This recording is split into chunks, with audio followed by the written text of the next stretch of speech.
Good evening. Equilibrium में बेटा हम एनसीईआरटी की एक्सरसाइजेस चेक कर रहे थे। क्वेश्चन नंबर 30 तक हमने चेक कर लिए थे। आज बात करेंगे क्वेश्चन नंबर 31 की।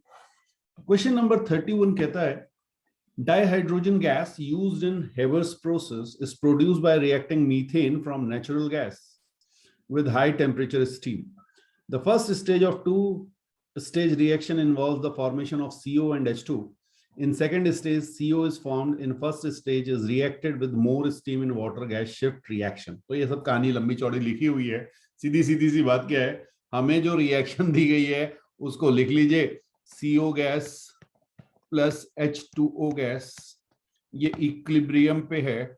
CO2 gas plus H2 gas, ये हमारा इक्विलिब्रियम हमें दिया हुआ बेटा। सीधी सी कहानी है, बाकी सब तो हाँ इधर उधर की कंफ्यूज करने के लिए आपको दिया गया।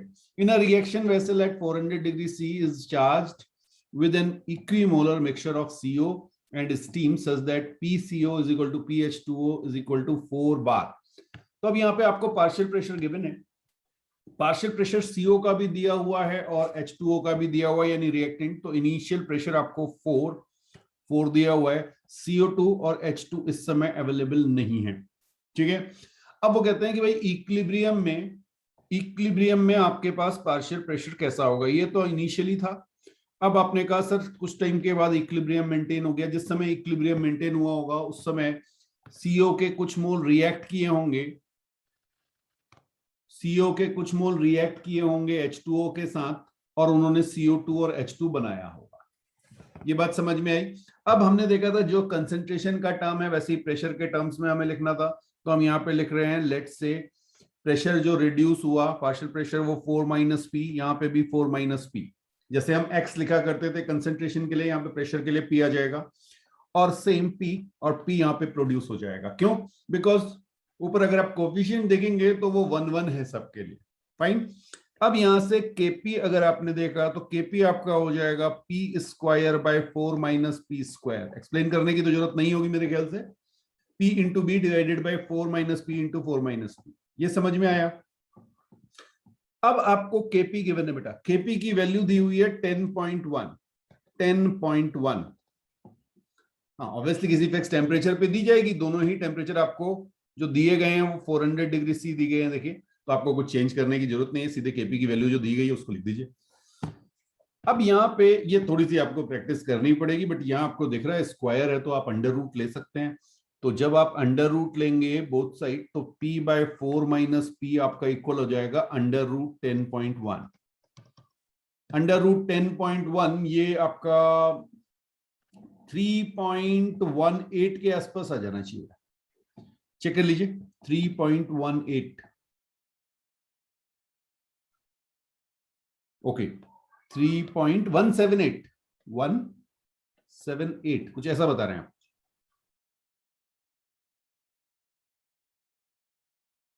क्या कह रहे हैं?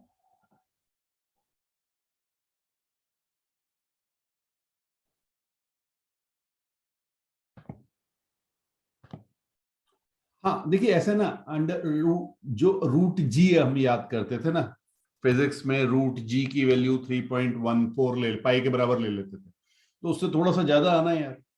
तो 3.178 अभी हमने ले ली। देख लीजिए ये तो आप खुद चेक कर सकते हैं कि क्या आएगा। अब जरा इसको आगे सॉल्व करते हैं। तो यहां से P is equal to 4 into 3.178 minus 3.178P, कुछ इस तरह की सिचुएशन आपकी बन जाएगी। हाँ इसको आप सॉल्व करेंगे तो 4.178P is equal to 4 into 3.178, ये आपका जाएगा 12.4 ओके 5712 ओके 12.712 और ये आपका 4.178P अप्रोक्सीमेटली 3 के आसपास आ रहा है बेटा। P is very close to 3 bar, है ना। 3.2 और 12.6 थोड़ा सा ज्यादा हो रहा होगा, 3.04 कह रहे हैं आप। ओके 3.04, हाँ ये आप कैलकुलेट कर सकते हैं, ठीक है। कैलकुलेशन पार्ट आपका, मैंने तो आपको कॉन्सेप्ट बताना है। नहीं मेथड भी पूरा मैं आपको बता दूंगा कि कैलकुलेशन कैसे होगा, लेकिन एग्जैक्ट वो 3.14 आ रहा है या 3.17 आ रहा है, वो आपको चेक करना है। नेक्स्ट क्वेश्चन है बेटा, predict which of the following reaction will have appreciable concentration of reactants and products. Okay, यहां पे आपको केसी दिए हुए बेटा, केसी की डिफरेंट डिफरेंट वैल्यूज दी गई हैं, और हमने आपसे कहा था अगर आपका केसी 1/1000 से बहुत कम हो, 1/1000 से कम हो, याद है के की वैल्यू हमने 1000 और 1/1000 ये आपको बताया था, तो हमने कहा था कि ये रिएक्शन होगी ही नहीं। हाँ, लेस देन 1/1000 मतलब केसी की वैल्यू बहुत कम होना, मतलब कोई रिएक्शन होगी नहीं। है दूसरे वे में आप इसे कह सकते हैं reaction proceeds rarely, reaction proceeds rarely, चलेगी नहीं आगे बेटा। ओके, दूसरे टर्म्स में क्या कह सकते हैं कि प्रोडक्ट का कंसेंट्रेशन रिएक्टेंट के कंसेंट्रेशन में बहुत कम होगा, कंपैरिजन में उनके बहुत कम होगा। ठीक है, तो इस केस में तो आपके पास पहला वाला केस जो है, अगर आप देखें 5 × 10⁻³ के की वैल्यू दी हुई है, तो इस केस में आपके पास आप कह सकते हैं ओनली रिएक्टेंट्स अवेलेबल होंगे। ओके, अच्छा, नेक्स्ट वाले में आपको के की वैल्यू दी हुई है 3.7 × 10⁸, ये आपकी मच ग्रेटर देन 1000 है। सेकंड केस ले रहा हूं, तो जब 1000 होता है तो इस केस में only product concentration reactant concentration से काफी हायर है। आप इसे दूसरे टर्म्स में ये भी कहते थे कंप्लीशन ऑफ रिएक्शन। तो देखिए सारा जो हमने पढ़ा था वो एक बार रिवीजन भी हो जा रहा है। तो कंप्लीशन ऑफ रिएक्शन, फाइन। अब क्वेश्चन में पूछा गया कि रिएक्टेंट्स भी होने चाहिए और प्रोडक्ट भी होने चाहिए। ये तभी होंगे जब आपकी के की वैल्यू 1000 और 1/1000 के बीच में होगी। तो यहां पे थर्ड केस में आपकी के की वैल्यू 1.8 दी हुई है, एंड रिएक्टेंट्स दोनों होंगे और दोनों का रेशियो 1.8 होगा। प्रोडक्ट 1.8 टाइम्स मोर होंगे रिएक्टेंट्स। ये समझ में आया? तो आप कह सकते हैं कि the appreciable concentration of reactants and products is in the case of C. तो सी आंसर है इसका।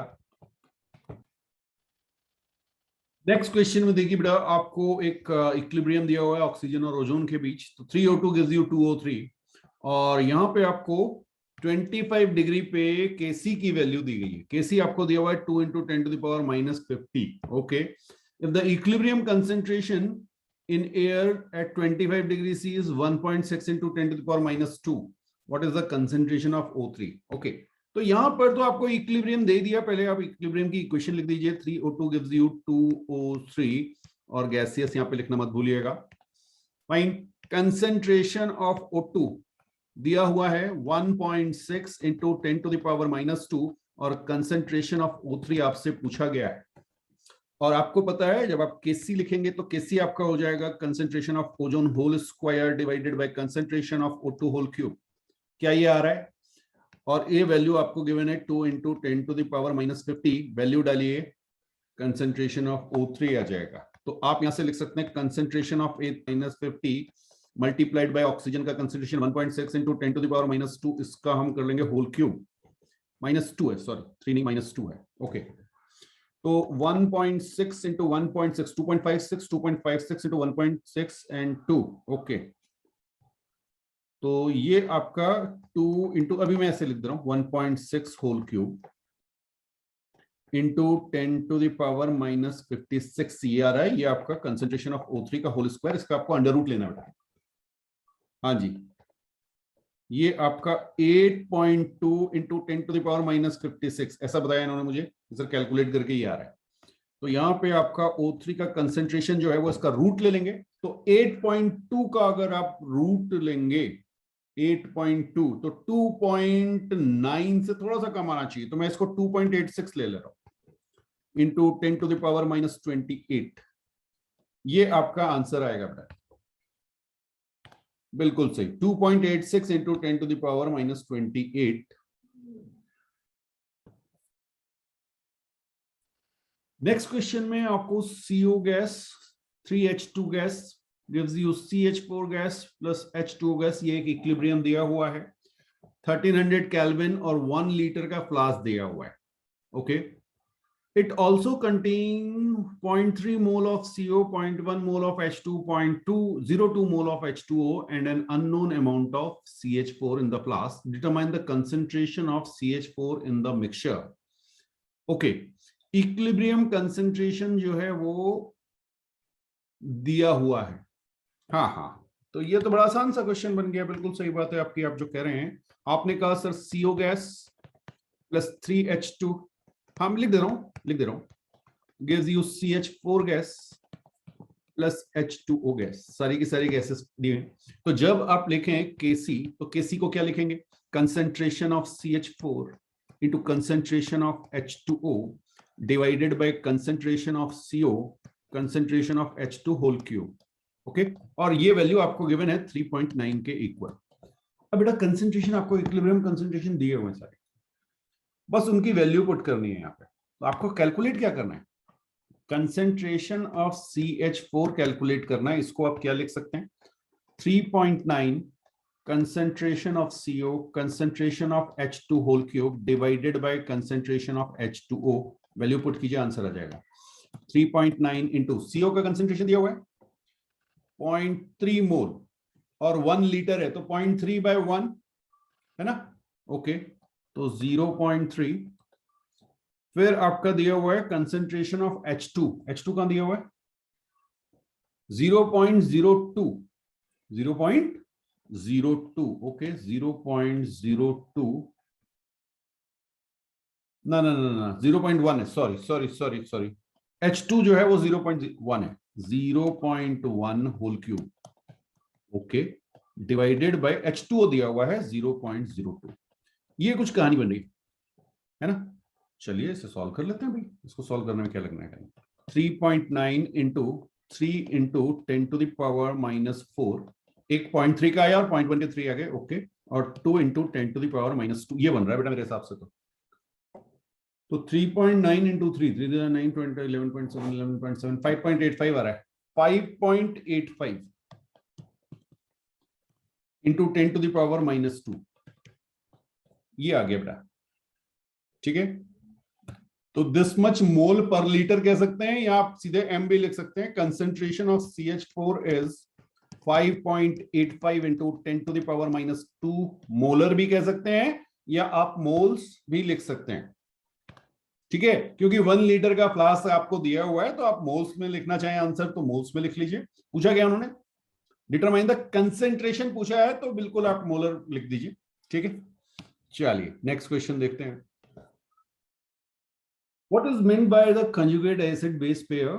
Find the conjugate acid and base for the following species. तो conjugate base pair क्या थे? जिनमें एक H+ का डिफरेंस था।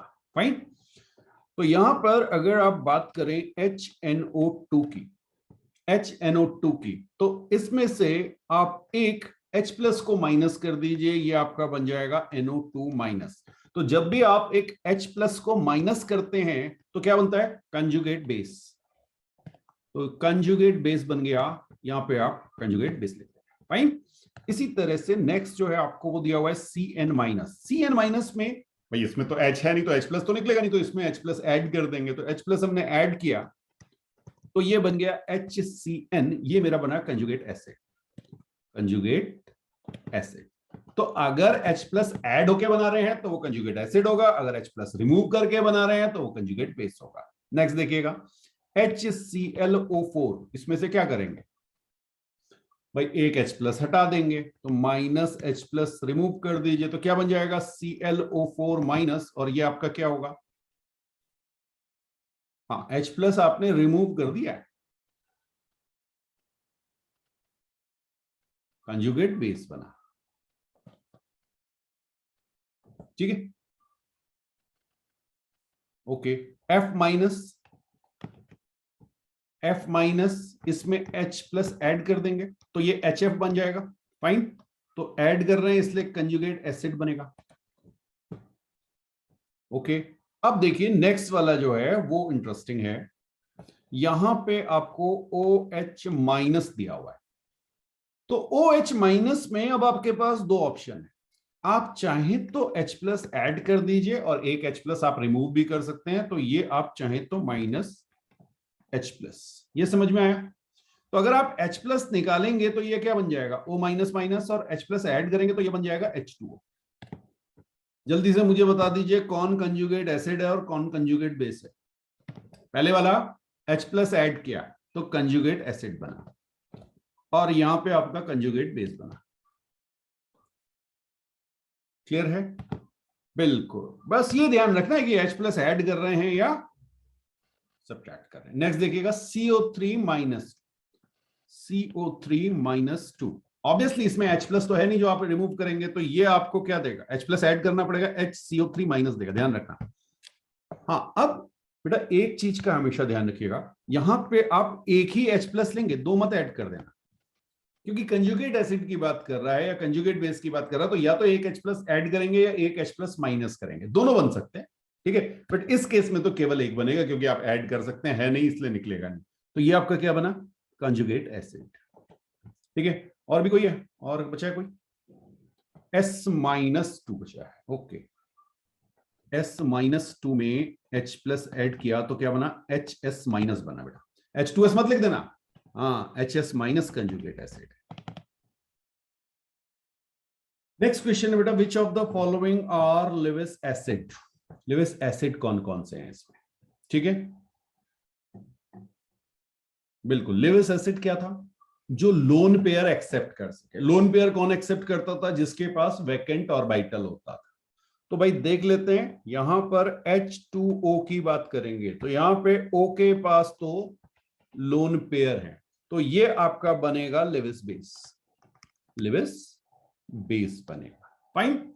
और फिर आप बात करते हैं BF3 आपको दिया हुआ है। BF3 में देखिए, BF3 में बेटा B के पास वैकेंट ऑर्बिटल, वैकेंट ऑर्बिटल है, और ये एक्सेप्ट कर लेता है लोन पेयर को, तो ये आपका होता है लेविस एसिड। इनको याद कर लेना बेटा, ये रटने वाली चीज है। H प्लस के पास भी आप, अब तो ऑर्गेनिक में भी हमने देख लिया, यहां पे वैकेंट ऑर्बिटल होता है। H प्लस के पास हमेशा वैकेंट ऑर्बिटल होगा, वैकेंट ऑर्बिटल होगा तो ये लोन पेयर को एक्सेप्ट करेगा, और ये आपका बन जाएगा लेविस एसिड, ठीक है। और इसी तरह से NH4 प्लस के पास भी एक वैकेंट ऑर्बिटल होगा, और ये भी आपका बन जाएगा लेविस एसिड। तो आपसे पूछा गया था कि which of the following are Lewis acid, तो यहां पे आप BF3 H प्लस और NH4 प्लस को टिक कर दीजिए। What will be the conjugate basis for the Bronsted acid HF, H2SO4 and HCO3 minus? Okay, तो भाई कंजुगेट बेस लिखना है, HF का कंजुगेट बेस क्या करें, कंजुगेट बेस लिखने के लिए आप एक H प्लस को माइनस कर देते हैं, तो यहां से आप H प्लस माइनस करेंगे तो F माइनस आ जाएगा। सिमिलरली H2SO4 लिखा गया, एक H प्लस माइनस कर दीजिए, यहाँ पे आपका आ जाएगा HSO4 माइनस, और लास्ट है आपका HCO3 माइनस, इसमें से एक H प्लस माइनस करेंगे तो ये आपका बन जाएगा CO3 minus minus carbonate ion जिसे आप कहते हैं। तो ये आपका बहुत आसान सा क्वेश्चन। हाँ, नेक्स्ट क्वेश्चन भी ऑलमोस्ट सिमिलर है, ये देखिएगा, right the conjugate acid for the following Brønsted basis. अब आपके पास बेस दिए हुए हैं आपको NH2 माइनस, और इसका कंजुगेट एसिड लिखना है। एसिड लिखने के लिए आप क्या करेंगे, H प्लस को इस पे ऐड कर देंगे, तो ये आपका कंजुगेट एसिड बनेगा, और ये आपका बन गया अमोनिया, ठीक है।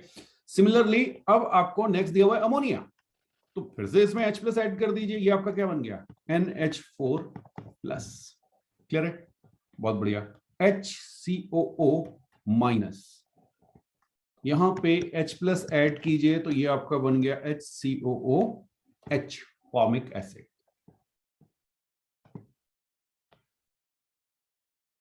क्वेश्चन नंबर 7.39 कहता है बेटा, species H2O, HCO3 minus, HSO4 minus, NH3 can act as both as Bronsted acid and bases.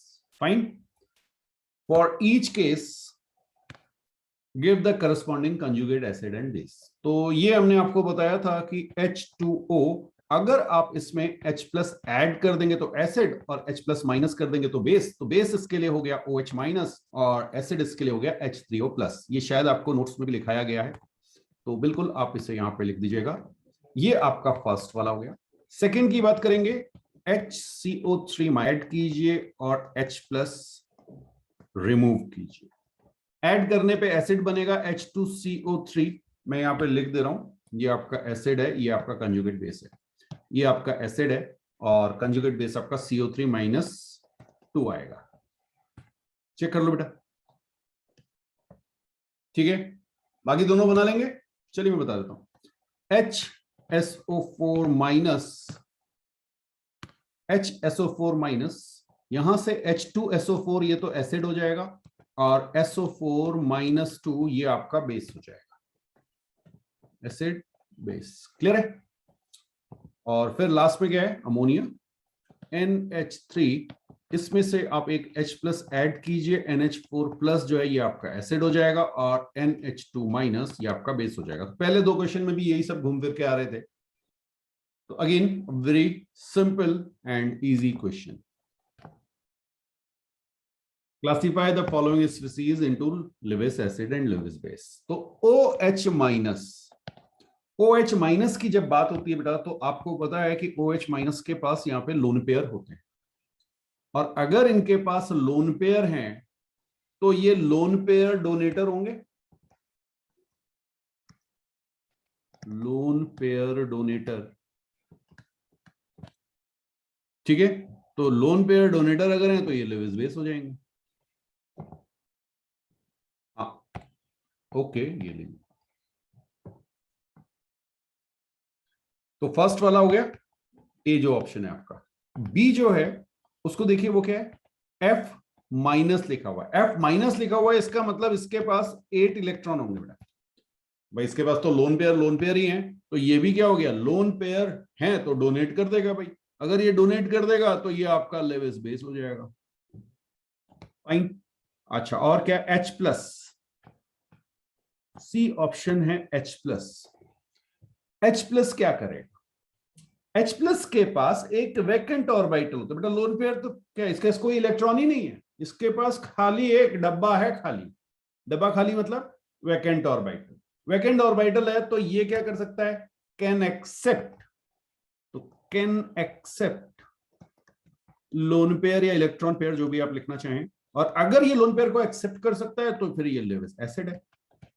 बस इतनी सी चीज है, ठीक। और डी की अगर आप बात करें तो डी आपके पास है BCl3। देखिए इसमें कई बार स्टूडेंट्स को कंफ्यूजन होता है, ध्यान रखिएगा, बी के पास वैकेंट ऑर्बिटल, बी के पास वैकेंट ऑर्बिटल है तो ये लोन पेयर को या इलेक्ट्रॉन पेयर को एक्सेप्ट कर लेगा और ये लेविस एसिड बनेगा।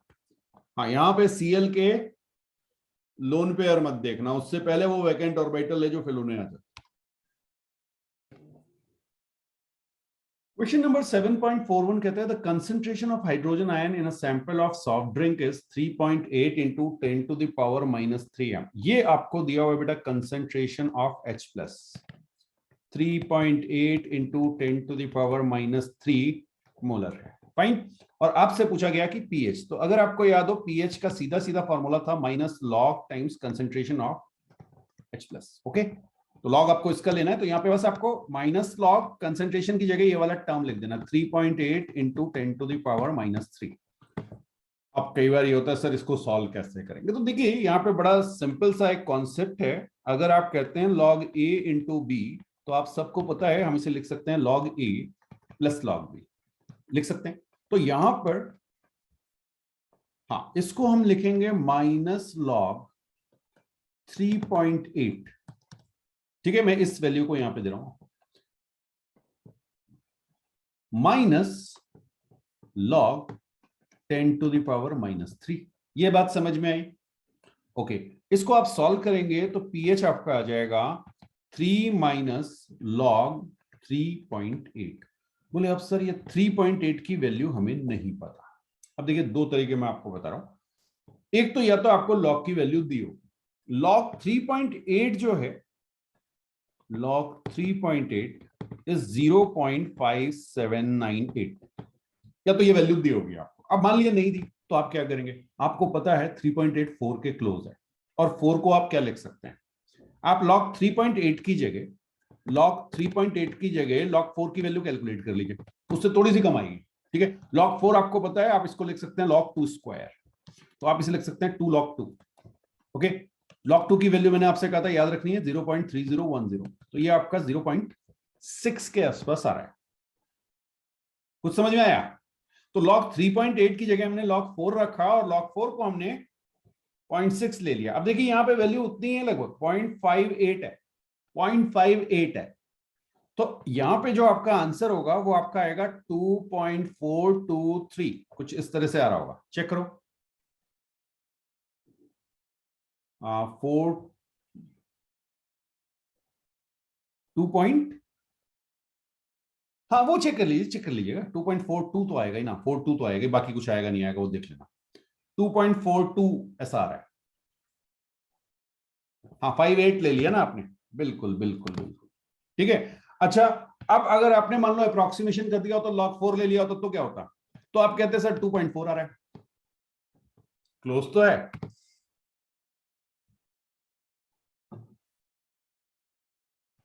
हाँ अच्छा, कुछ बिल्कुल बिल्कुल सही, कुछ समझ में ना आए, कुछ समझ में ना आए तो यार इतना तो लिख दो, सब्जेक्टिव क्वेश्चन है तो। अरे सब्जेक्टिव है, स्कूल में आ रहा तो इतना लिख दो, जल्द से ज्यादा आधा नंबर कटेगा।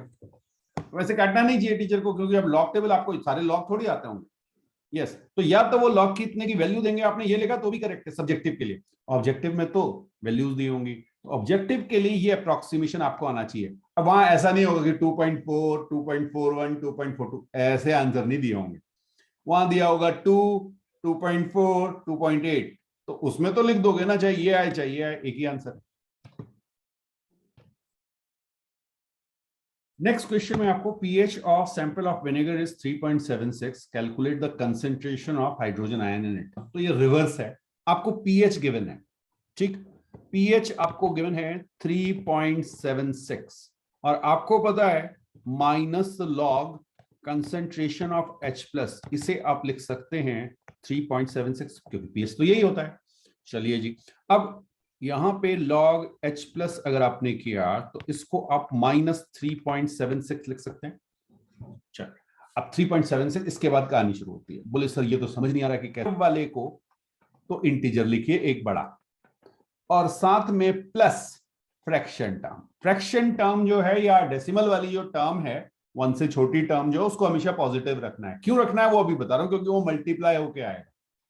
तो आपको हमेशा अपने नंबर को इस वे में रखना है कि आपके पास इंटीजर जो आ रहा है टोटल वो नेगेटिव आए और साथ में कुछ फ्रैक्शन टर्म ऐड हो उसमें। क्लियर है? चलिए, अब -4 को, हाँ log H प्लस, -4 को आप क्या लिख सकते हैं? log of 10 to the power -4। ये याद रखिएगा बेटा, -a अगर आपके पास है तो आप उसे लिख सकते हैं log 10 to the power, log 10 base 10 to the power -a, ठीक। प्लस, अब बात यह है कि 0.24 किसका लॉग है, अगर मैं इसे लॉग में लिखना चाहूं तो मैंने आपको एक चीज बताई थी कि भाई log 2 की वैल्यू 0.3010 होती है, ये सबको याद है। इसका मतलब ये जो भी वैल्यू है ये log 2 से कम होगी। log 1 0 होता है तो 1 से तो ज्यादा होगी, 1 से ज्यादा होगी और 2 से कम होगी, ये समझ में आ रहा है? अच्छा, किसके क्लोज है? हाँ, तो 2 से थोड़ा सा कम कर दो, मैं अभी इसे 1.8 ले लेते, ठीक। तो इसको हम लिख लेते हैं log 10 to the power -4 plus log 1.8। Actual में होगा क्या, आपको इस तरह से वैल्यू दी होगी log 1.8 इज इक्वल टू 0.24। मैं अप्रोक्सीमेटली कर रहा हूं बेटा, एग्जैक्ट जो है वो इतनी नहीं आएगी, वो आप अभी आपको बता देता हूं, मैं चेक करके बता देता हूं। हाँ, एग्जैक्ट आपकी है 1.78। मैंने देखिए बहुत अप्रोक्सीमेशन किया था, तब भी ये चीज याद है, ठीक है। ओके, अब आपने कहा sir concentration of H plus हम लिख सकते हैं, ये log A plus log B है तो इसको हम लिख सकते हैं log ऑफ, अभी log लिख दे रहा हूं यहां पे, 1.8 into 10 to the power -4। Clear है? यहां से आपका H प्लस की वैल्यू आ गई 1.8 इंटू 10 टू द पावर -4। ये मैंने आपको अप्रोक्सीमेटली बताया था, एग्जैक्ट आप करेंगे तो ये 1.78 इंटू 10 टू द पावर -4 आ रहा है। बिल्कुल नोट कीजिए इसे। बेटा एक क्वेश्चन आपको ये जो सामने दिख रहा है इस टाइप के मिलेंगे।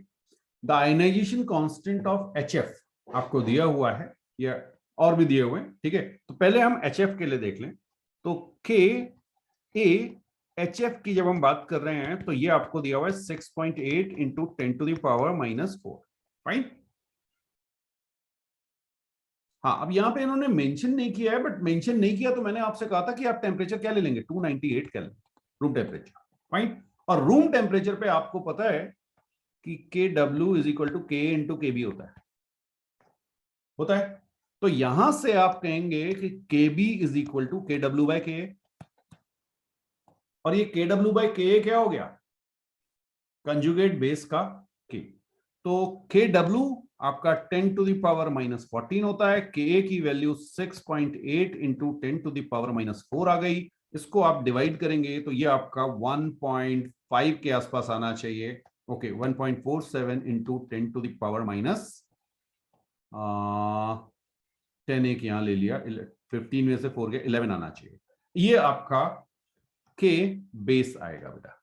तो कंजुगेट बेस आपका F माइनस है, कंजुगेट बेस आपका F माइनस है, ठीक है। अच्छा, इसको आप दूसरे ढंग से भी देख सकते हैं, ये भी मैंने आपको सिखाया था। F minus plus H2O that gives you HF plus OH minus. याद आया? तो मैंने आपसे क्या कहा था, एसिड का पार्ट है, हाइड्रोलिसिस हो रही है और ये बेस की तरह एक्ट कर रहा है। तो एसिड का पास्ट बेस की तरह एक्ट करेगा तो Ka इज इक्वल टू या Kb is equal to Ka by Kb, तो सॉरी Kw बाय Ka। ये याद आया? आप जो आपको कंफर्टेबल लगे आप उससे कर सकते हैं, ठीक है। इस इक्वेशन के लिए जो K आएगा वो किसका K होगा, F माइनस के लिए, ठीक है। तो Kb क्या हो जाएगा, KW/Ka। Ka किसका, HF का, जो फॉर्म हो रहा है एसिड, ये रहा। तो ये आपके ऊपर है, आप किस वे में इसे करना चाहिए।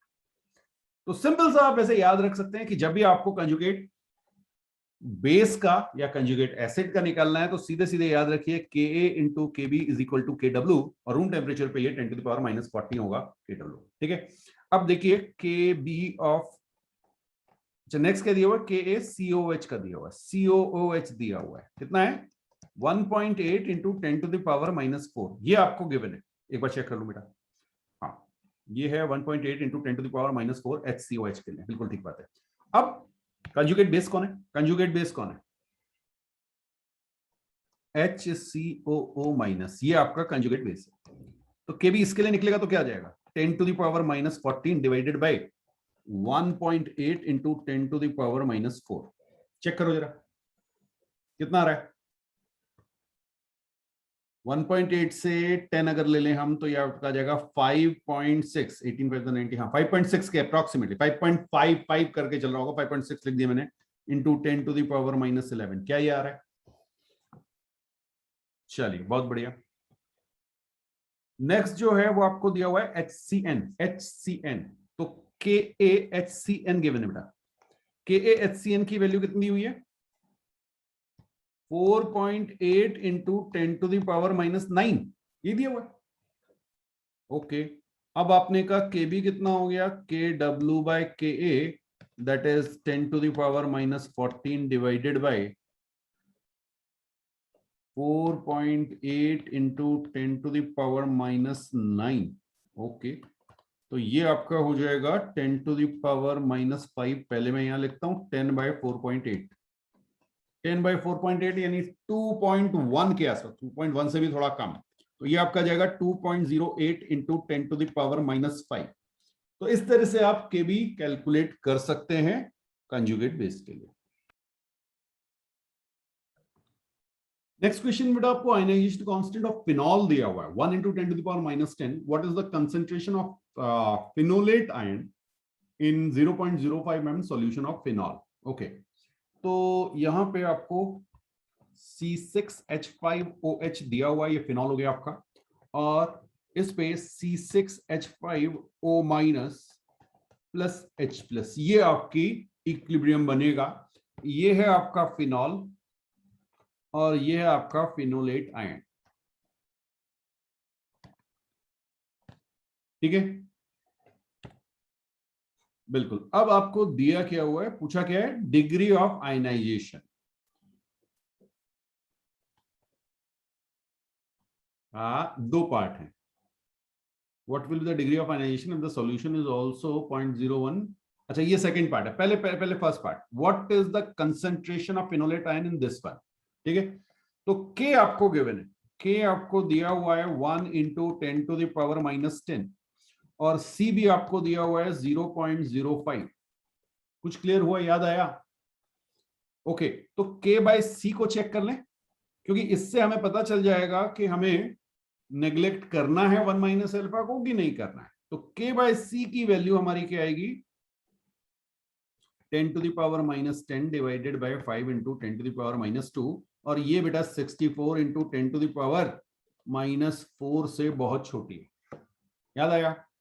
चलिए, तो यहां पर जब हम k की वैल्यू लिखेंगे तो हम सीधे सीधे c alpha square by 1 minus alpha हम लिखते थे और इस 1 माइनस अल्फा को हम 1 लिख देंगे। ठीक है, अब चेक कर लीजिए क्या निकालना आपको। अल्फा कैलकुलेट करना है, अल्फा आपका आ जाएगा √k बाय सी, √k/c। ठीक, तो इसको जब आप देखेंगे तो 10⁻⁻10 divided by c that is 5 into 10⁻⁻2 under root, कुछ ये आपका बन रहा है। ये सॉल्व करके देखिए जरा क्या रहा है।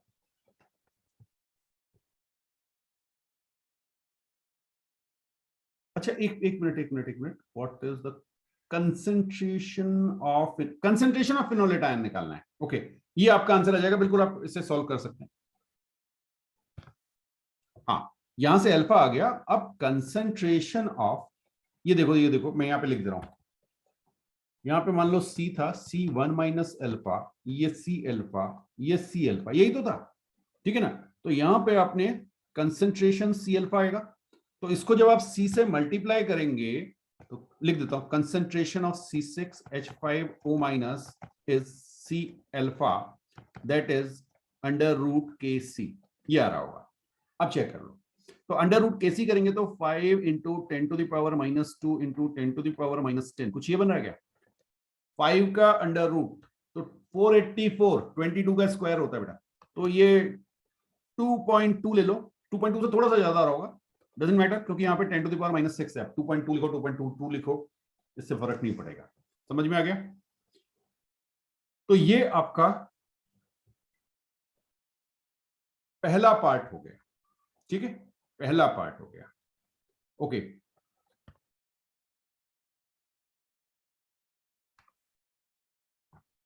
C1 आप चाहो तो C-x करके भी कर सकते थे, उससे भी आंसर यही आएगा, बट जब फिर अल्फा निकालना होगा डिग्री ऑफ आयनाइजेशन तो उसको x/c लेके करेंगे। नहीं समझ आया? ओके बेटा, आपने मान लीजिए यहां लिखा होता C-x, तो यहां पे लिखते x और यहां पे लिखते x की वैल्यू है C अल्फा, बस यही तो कहानी है। बिल्कुल, इसका सेकंड पार्ट देखते हैं, पहले इसको नोट कीजिए।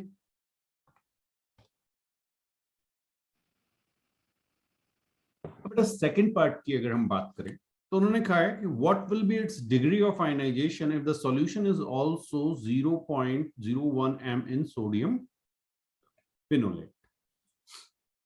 तो अब जरा से समझिएगा, ये जो सोडियम फिनोलेट है ये करेगा क्या? सोडियम फिनोलेट, अब पहले तो इसको समझो कि ये है क्या, C6H5O ये आपको देगा Na+। भाई देखिए Na+ ना, ये तो स्ट्रॉन्ग है, बिल्कुल स्ट्रॉन्ग बेस से बना है, तो ये आपको इस तरह से देगा CS6H5O- और ये आपका 100% आयनाइज हो रहा होगा। क्लियर? इसका मतलब जो भी इसका कंसेंट्रेशन है उतना C6H5O-, ये जो फिनोलेट आयन है, इतना आपके पास एक्स्ट्रा आ रहा होगा। हाँ, ये अवेलेबल है पहले से आपके पास। तो अब आपके पास जो इक्वेशन बनेगी, जरा सा उसको समझिएगा। जैसे आपके पास C6H5OH, हाँ मैं फिर से लिख दे रहा हूं, C6H5O- प्लस H+, ये थी। ठीक है, अब स्टार्टिंग में क्या था, T इज इक्वल टू 0 पे आपके पास सिचुएशन क्या थी? आपने कहा सर C कंसेंट्रेशन तो C6H5OH का था, लेकिन साथ में आपके पास 0.01 ये अवेलेबिलिटी थी किसकी, C6H5O- आयन की, और H+ आयन आपके पास बिल्कुल भी नहीं था। अब जब ये आयनाइज होगा कौन, C6H5OH, तो क्या होगा, ये तो बनेगा C1 - अल्फा बना। अब C6H5O- आपके पास पहले से अवेलेबल था 0.01, साथ में जो बना वो आया C अल्फा, और H+ आयन भी बना C अल्फा। बस इतना आपको ध्यान रखना, ठीक है। यहां से जब आप K की वैल्यू कैलकुलेट करेंगे तो K आपका आ जाएगा 0.01 plus C alpha multiplied by C alpha divided by C1 - alpha. और ये आपके K की वैल्यू, K की वैल्यू गिवन है क्या, K की वैल्यू तो आपको गिवन है 10⁻⁻10 दी हुई है। हाँ देखिए, कई बार ऐसा था कि कुछ क्वेश्चंस में आपको K की वैल्यू डिफरेंट मिलेगी। मैंने जब आपको कराया था तो मैं आपको सिर्फ कॉन्सेप्ट समझाना चाह रहा था, इसलिए मैंने उस कॉन्सेप्ट को समझाने के लिए आपको K की वैल्यू, जैसे मान लीजिए 1.8 इंटू 10⁻⁻7 है, तो मैं उसे 10⁻⁻7 ले लिया था, जिससे आपको वहां पे कैलकुलेशन का बर्डन ना पड़े। बट जब आप क्वेश्चंस करेंगे तो आपको ये मिलेंगे, ध्यान रखिएगा। तो C से C मैंने कैंसिल कर दिया, ओके। और इसकी वैल्यू को मैं इक्वेट कर दूंगा 10⁻⁻10 के साथ, ओके। अब किसको नेग्लेक्ट करेंगे, बहुत ध्यान से,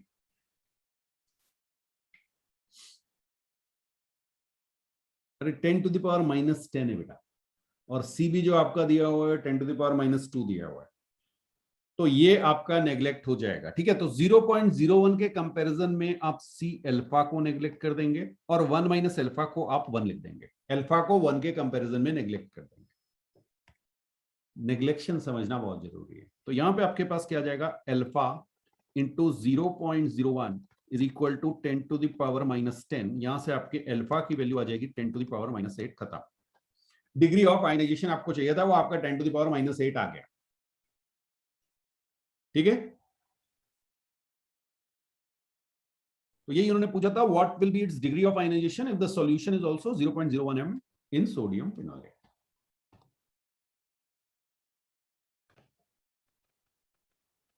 Uh, 7.45 क्वेश्चन कहता है the first ionisation constant of H2S is 9.1 into 10⁻⁸।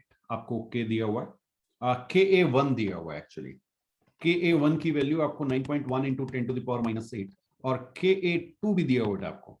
Ka2 की वैल्यू आपको दी हुई है 1.2 इंटू 10⁻13। अब एक चीज का ध्यान रखिएगा, जब हम आपको जनरल क्वेश्चन कराते हैं तो हम आपको बहुत सारे मेथड देते हैं, बट जब आप इन क्वेश्चंस की प्रैक्टिस करते हैं तब आपको समझ में आता है कि मुझे कितने कैलकुलेट करना है, क्या चीज कैलकुलेट करनी है। जैसे यहां पे आपको सीधे सीधे पता है कि K1 आपका Ka2 से बहुत बड़ा है, ये दिख रहा है आपको, ठीक। तो अगर मैं इक्विलिब्रियम वाली इक्वेशन लिखूं, अच्छा इसके भी दो पार्ट दिए हुए हैं, calculate the concentration of HS- ion in its 0.1 m solution. तो पहला पार्ट तो केवल ये दिया हुआ है, तो पहले इसको कर लेते हैं। तो आपने कहा सर H2S, ये आपको देगा H+ HS- आयन, ठीक है। हाँ, ये फर्दर जाएगा HS-, ये आपको देगा H+ प्लस S-2, ओके। हाँ, इसमें बस ध्यान क्या रखना है कि आपके पास H2S कितना कंसेंट्रेशन दिया हुआ था, 0.1 दिया हुआ था, 0.1 m दिया हुआ था। चलिए यहां से शुरू करते हैं। अब आपने कहा सर इसमें से X आयनाइज हुआ, तो आपको X यहां पे मिला H+ और X मिला HS-, फाइन। अब क्या होगा, ये HS- फर्दर आयनाइज होगा, तो ये X फर्दर आयनाइज हुआ। अब मैं इसको डिफरेंट कलर से लिख रहा हूं, मैंने यहां पे लिख दिया X - Y, ठीक है। तो ये आपको YH+ देगा और YS-2 देगा, लेकिन H+ पहले से आपके पास अवेलेबल था, तो यहां पर ये मैं H+ जो पहले से मेरे पास अवेलेबल है वो तो मुझे इक्वेट करना पड़ेगा, तो मैं यहां पे ये लिख दूं, अरे एक ही कंटेनर में है तो H+ अलग अलग कैसे हो सकते हैं, बिल्कुल। तो एक आपका HS- से आया और एक आपका H2S से आया, आपने X + Y कर दिया। अब देखिए एक और चीज, ये HS-, यहां पे आपने लिखा X - Y, तो यहां पे भी आपको x माइनस वाई लिखना पड़ेगा। बस इतना अगर आपने कर लिया, ये आपको बहुत ध्यान से करना है, तो फिर बहुत आसान। चलिए अगले स्टेप पे चल रहे हैं। तो हमने आपसे कहा कि भाई KA1 की वैल्यू लिखो। KA1 की वैल्यू क्या आई? KA1 मतलब फर्स्ट H प्लस जो रिमूव हुआ उसके लिए, तो ये आपकी आ गई x plus y into x minus y divided by 0.1 minus x, और KA1 की वैल्यू आपको दी हुई है 9.1 into 10 to the power minus 8। कुछ बात समझ में आ रही? अब भाई बात करेंगे नेग्लेक्शन की। तो आपको क्लियरली दिख रहा है कि K1 K2 से बड़ा है, इसका मतलब x की वैल्यू y से बहुत बड़ी होगी, तो आप y को इजीली नेग्लेक्ट कर सकते हैं इन कंपैरिजन टू x। ठीक है, अच्छा अब जरा 0.1 माइनस एक्स में देखो, x क्या है? KA1 bye C1। तो KA1 भी तो बहुत छोटा है बेटा, KA1 9.1 into 10 to the power minus 8 है, और आपको जो कंसेंट्रेशन दिया वो 0.1 दिया हुआ है। यस, तो ये आपका 10 to the power minus 7, 10 to the power minus 6 order चल रहा है, बहुत छोटा है। तो इवन आप इस x को भी नेग्लेक्ट कर सकते हैं इन कंपैरिजन टू 0.1। तो यहां से आपके पास वैल्यू आएगी x square is equal to 9.1 into 10 to the power minus 9। देखिए जरा ये आ रहा है क्या? ओके, या इसको आप 10 टू द पावर माइनस 10 ऐसे लिख लें। ये मैंने आपसे कहा था जब भी आपके पास स्क्वायर वाला टर्म हो, आपको अंडर रूट लेना हो, तो आप क्या करेंगे? हमेशा अपनी पावर को इवन बनाएंगे, अदरवाइज रूट लेने में मुश्किल हो जाएगी। ठीक है, तो 91 का रूट लेंगे तो 9.5 के आसपास आना चाहिए। तो x आपका यहां से आ जाएगा 9.5, ओके 4, 9.54, जस्ट अ मोमेंट, हाँ 9.54 into 10 to the power minus 5। Clear है? अब जरा मुझे ये बताओ यार कि आपसे पूछा क्या गया था पहले पार्ट में, इसके 4 पार्ट हैं। पहले पार्ट में क्या पूछा गया? Concentration of HS minus ion, और वो है कितना? x माइनस वाई, और आपको पता है कि y जो है वो नेग्लिजिबल है, तो x minus y is almost equal to x है, और x तो हम निकाल चुके। तो दूसरी इक्वेशन को सॉल्व करने की जरूरत आपको नहीं होनी चाहिए यहां पर। बात समझ में आई? क्योंकि अब इसने आगे पूछा है how will this concentration be affected if the solution is 0.1 mHCl also common an effect. Yes, तो 0.1 आपके पास पहले से था। जरा समझिए सेकंड पार्ट, पहला पार्ट क्लियर हुआ सबको? अब सेकंड पार्ट में देखिएगा बेटा, आपसे कहा गया 0.1 mHCl भी आपके पास है, इसका मतलब पहले से आपको ये आयनाइज होगा, तो ये 0.1 H प्लस इनिशियली अवेलेबल होगा। तो अब जब आप इक्वेशन लिखेंगे, इक्विलिब्रियम बनेंगे, H2S आपको H प्लस देगा, साथ में HS माइनस देगा। कुछ बात समझ में आ रही है? अब आपने कहा सर पहले ये 0.1 था, ये भी 0.1 था, H प्लस पहले से अवेलेबल था, अब H2S में से कुछ कम हो गया, माइनस एक्स लिख दिया मैंने, तो यहां पे प्लस एक्स और ये एक्स बना। कुछ बात समझ में आई? अब बिल्कुल आगे चलेंगे, HS माइनस फर्दर आयनाइज होगा H plus plus S minus 2 पे। अब HS माइनस था कितना? X था ना, तो मैं यहां पे X लिख रहा हूं। अब ये X में से कुछ आयनाइज हो जाएगा, मैंने लिखा माइनस Y, तो यहां पे मुझे मिला Y और Y। कुछ बात समझ में आई? लेकिन पहले से भी तो कुछ चीजें अवेलेबल हैं, तो उनको मेंशन करना पड़ेगा, तो यहां पे मैं 0.1 प्लस एक्स प्लस वाई ऐसे लिख दूं, यहां पे मैं प्लस वाई लिख दूं। अच्छा, मैं इनको ना डिफरेंट कलर से मेंशन कर दूं जिससे आपको ये समझने में आसानी हो कि हमने कहां पे लिखा हुआ है। ये चीज हमने इक्वेट की, और एक और करना अभी, जल्दी बताओ। यहां पे देखो, इसको मैं लिखूंगा x माइनस वाई। कुछ बात समझ में आई? और ये अगर आपने लिख लिया तो फिर आपको बस K1 और K2 निकालना है। देखें जरा, Ka1 की वैल्यू क्या आ गई? Ka1 इसके लिए बेटा, फर्स्ट इक्वेशन के लिए, H2S वाली इक्वेशन के लिए Ka1 है, तो ये आपकी इक्वेशन आ जाएगी 0.1 plus x plus y into x minus y upon 0.1 minus x, और इसकी वैल्यू आपको दी हुई है 9.1 into 10 to the power minus 8। यहां तक बिल्कुल क्लियर है? ओके, अब करना क्या है भाई, नेग्लेक्शन थ्योरी। आपको पता है x और y में बहुत ज्यादा डिफरेंस होगा, तो y जो है आप नेग्लेक्ट कर सकते हैं, जहां पे y लिखा हुआ है x के साथ उसको 0 ले लो। बहुत बढ़िया। अब देखो सेकंड पार्ट बहुत इंपॉर्टेंट है। यहां पर मैं आपसे कह रहा हूं कि भाई जो मेरा x है ना, x किस इक्वेशन से आया? पहली इक्वेशन से आया था, H2S वाले से। उसके लिए भी तो K1 9.1 into 10 to the power minus 8 है। अगर आप K बाय C को चेक करेंगे, K बाय C को चेक किया, कुछ याद आ रहा है? तो ये 64 into 10 to the power minus 4 से छोटा आ जाएगा, और अगर ये छोटा आ गया इसका मतलब मेरा x भी नेग्लेक्ट हो जाएगा इन कंपैरिजन टू 0.1। तो यहां से आपकी डायरेक्टली x की वैल्यू आ जाएगी 9.1 into 10 to the power minus 8। सीधे सीधे x की वैल्यू आ गई। तो सेकंड इक्वेशन पे हमें जाने की जरूरत पड़ी नहीं। क्यों? क्योंकि हमसे क्या पूछा गया? Concentration of HS minus.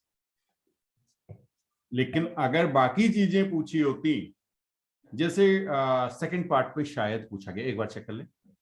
हाँ, सेकंड पार्ट में क्या पूछा गया?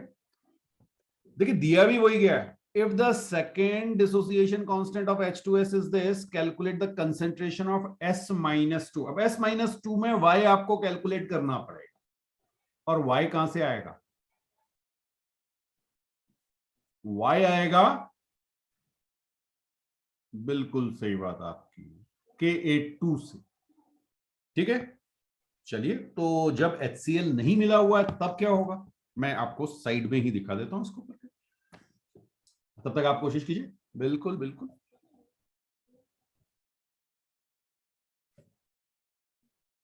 Ka2 की वैल्यू क्या आ रही है? Ka2 की वैल्यू पहले वाले केस के लिए, जब HCl नहीं है, जब HCl नहीं है बेटा, पहले वाले केस के लिए Ka2 की वैल्यू क्या आ रही है?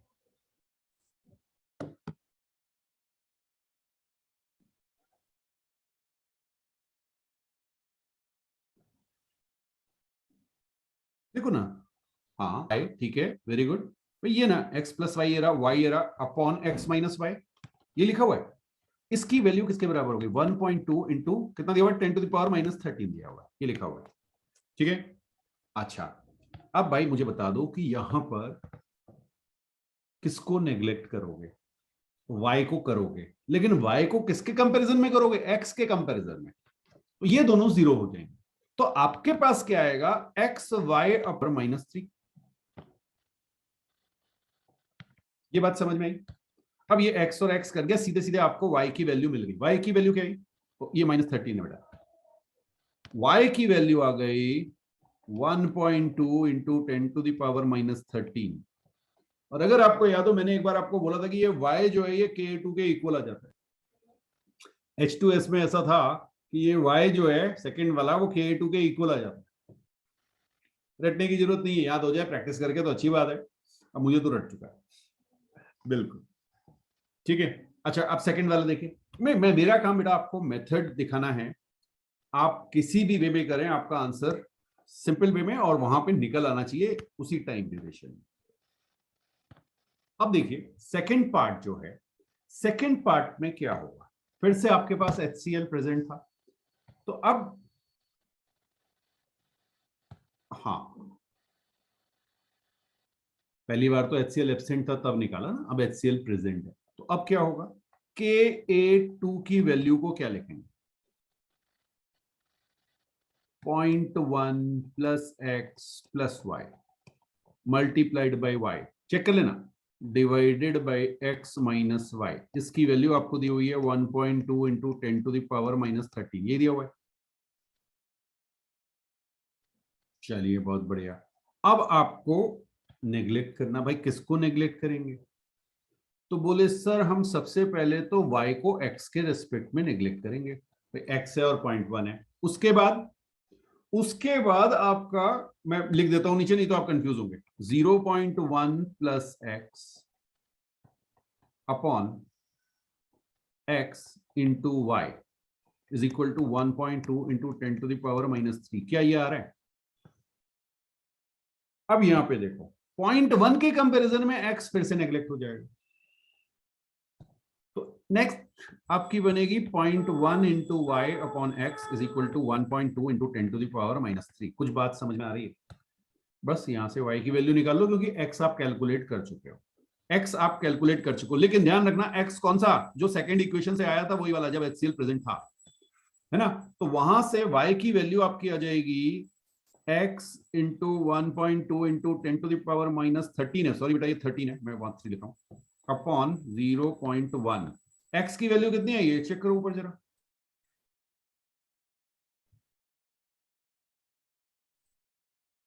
9.1 इंटू 10 टू द पावर -8 आई है। ओके, तो 9.1 into 10 to the power -8 into 1.2 into 10 to the power -13 upon 0.1। Clear है? तो इसको आप सॉल्व करेंगे तो 9.1 इंटू 12, 12 9 108, 1.1 ले लेते हैं, 1.1 इंटू 10 टू द पावर -19 आ रहा है बेटा। y की वैल्यू आई 1.1 इंटू 10 टू द पावर -19। तो जब आपके पास HCl का H+ भी अवेलेबल है, तो कॉमन आयन इफेक्ट की वजह से ये आपकी रिएक्शन बैकवर्ड डायरेक्शन में चले जाएगी और -2 का कंसेंट्रेशन कम हो जाएगा।